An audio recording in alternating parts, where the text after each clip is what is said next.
How does a former player from one of the worst teams in NFL history and the O in Motown officially stands for 0-16. ultimately become the head coach of that same franchise, change and create a winning championship culture? After 30 years, the Lions are bringing it back as division champions. Let's find out.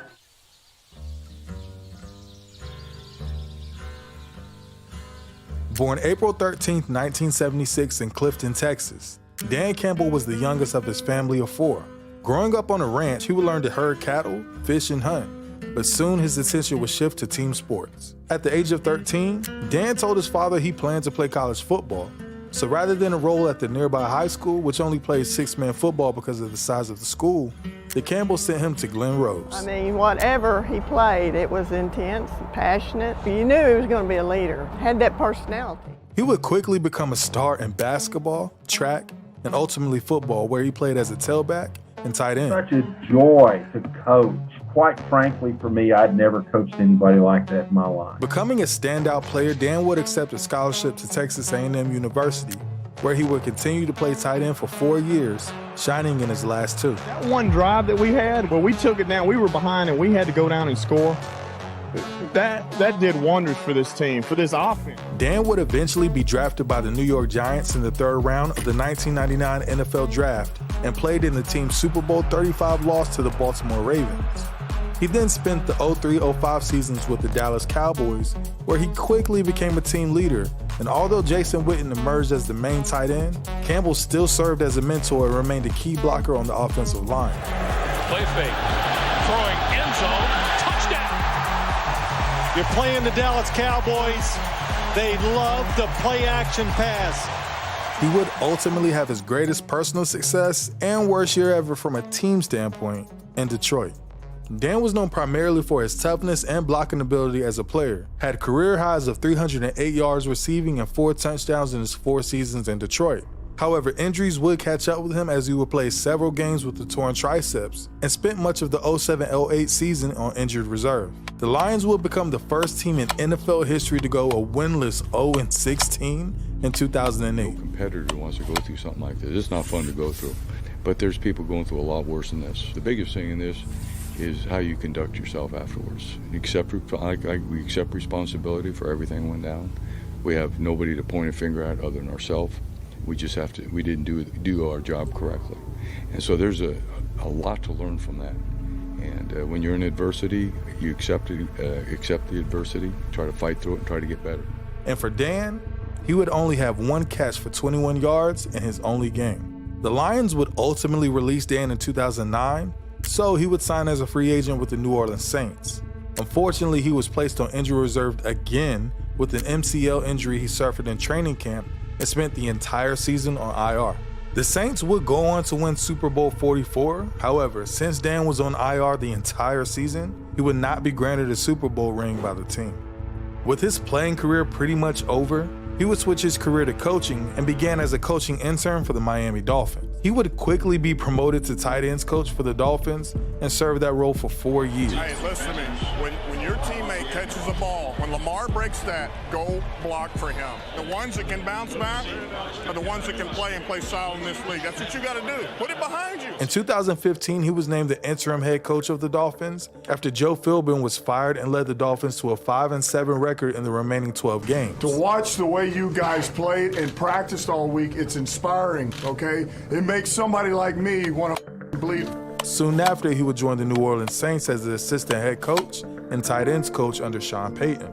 He would stay with the Saints until 2020, helping them win 4 consecutive NFC South titles. In 2021, Dan would ultimately be hired as the head coach of his former team, the Detroit Lions, a franchise that had continued to struggle since his departure. Oh, this is how I remember it.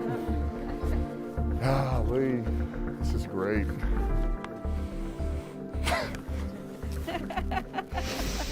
Thank y'all. This is so exciting. Appreciate it, man.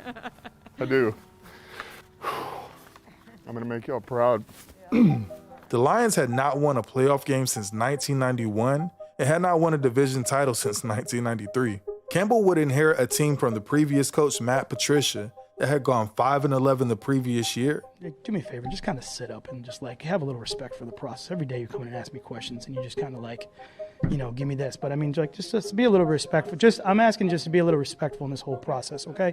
So ask me a question professionally and I'll answer it for you. They had traded away their longtime quarterback, Matthew Stafford, to the Los Angeles Rams for Jared Goff.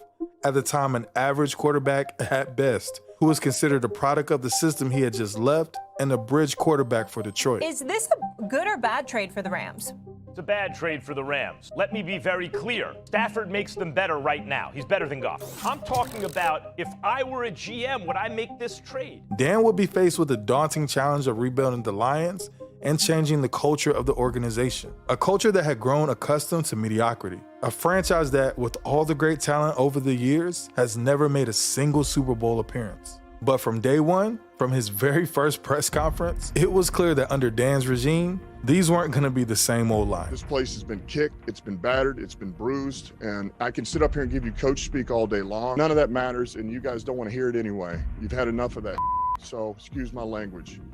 All right, here's what I do know, is that this team is going to take on the identity of this city. We're going to kick you in the teeth, all right? And when you punch us back, we're going to smile at you. And when you knock us down, we're going to get up. And on the way up, we're going to bite a kneecap off, all right? And we're going to stand up. And then it's going to take 2 more shots to knock us down, all right? And on the way up, we're going to take your other kneecap, and we're going to get up. And then it's going to take 3 shots to get us down. And when we do, we're going to take another hunk out of you. Before long, we're going to be the last one standing. He said, you're going to knock us down.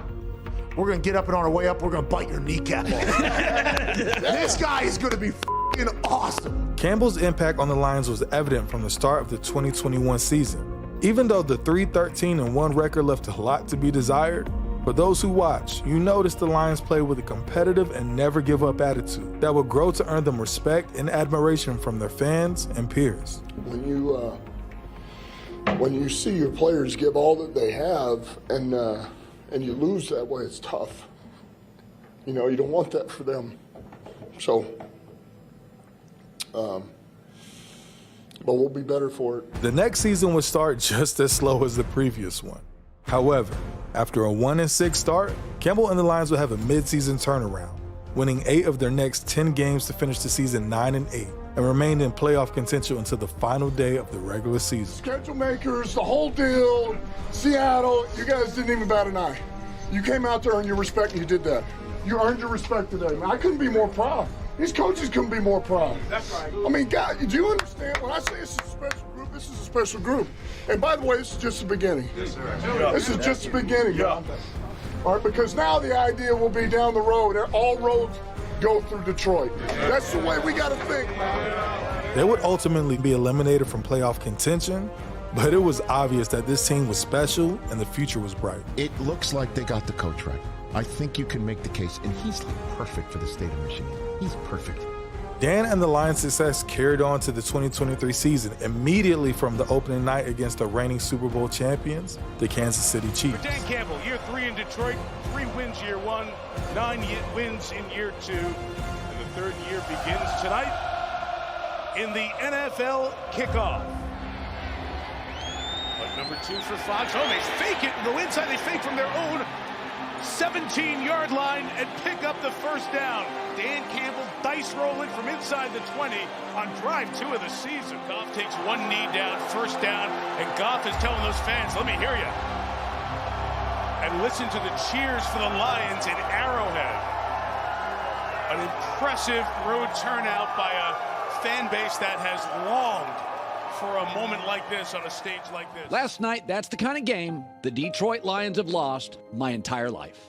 As much as people, myself included, have laughed at Dan Campbell and the biting the kneecaps, the Detroit Lions are him.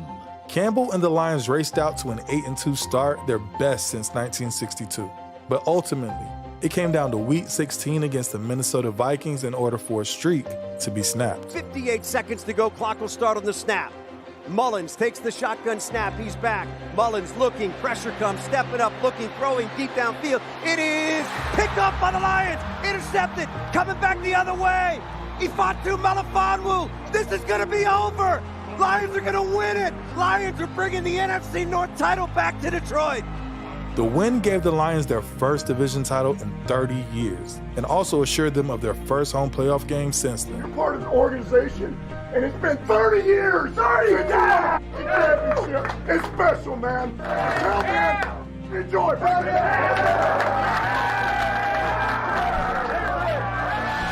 Dan Campbell is one of the most remarkable and successful coaches in the NFL today. He has turned the Detroit Lions from a winless and a hopeless franchise to a division champion and a playoff contender. He has also changed the mindset of the players, the franchise, and the city of Detroit, and made them believe in themselves and their potential. He has done this with his high energy, passion, aggressiveness, and personality that have made him a fan favorite and a media sensation. With the playoffs ahead, let's see if Dan and the Lions can break that other record that seems to be looming over the franchise. As of today, the Lions have the longest playoff win drought in NFL history. And if any year was the year to break it, I'd take the over on this one. Till next time.